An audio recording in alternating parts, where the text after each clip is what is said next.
The name Dryad Gin came about from studying the oak tree.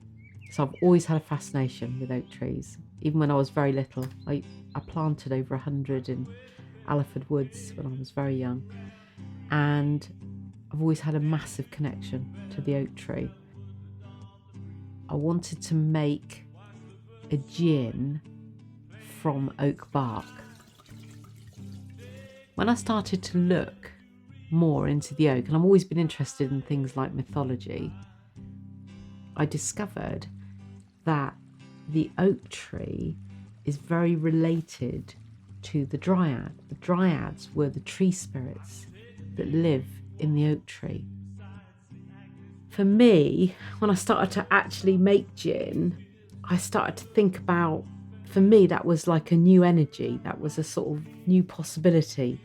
It's not just about the gin, it's about the people. It's about suddenly, gin is, if you like, gin is a way of connecting people. It's a way of bringing people together, particularly at the moment where we have become quite disconnected with each other. We need to find ways to solve loneliness. We need to find ways to build community, to build people in community. And we've lost such a lot of our community spaces, particularly our pubs have gone. So what can I do to change that in some way? It must have been about 8-9 months, sort of walking across the Quantocks, photographing the wildflowers, researching them.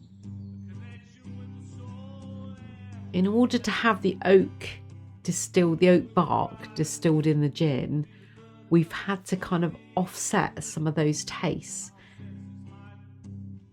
And so making gin, the process of making gin, getting the right levels of ingredients, getting the right amounts of everything is just an art in itself.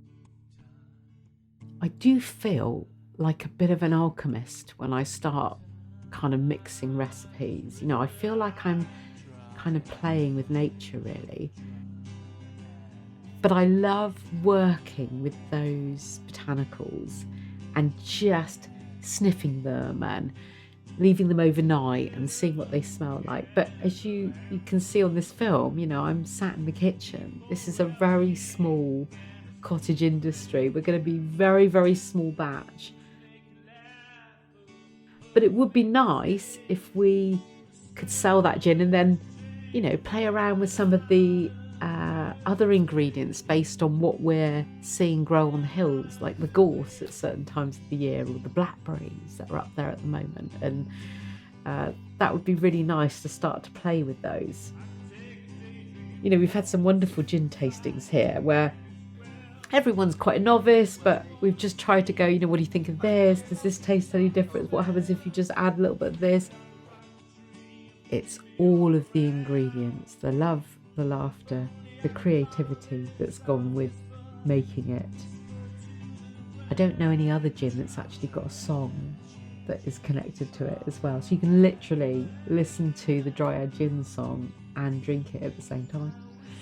It's made from all that's beautiful about Somerset.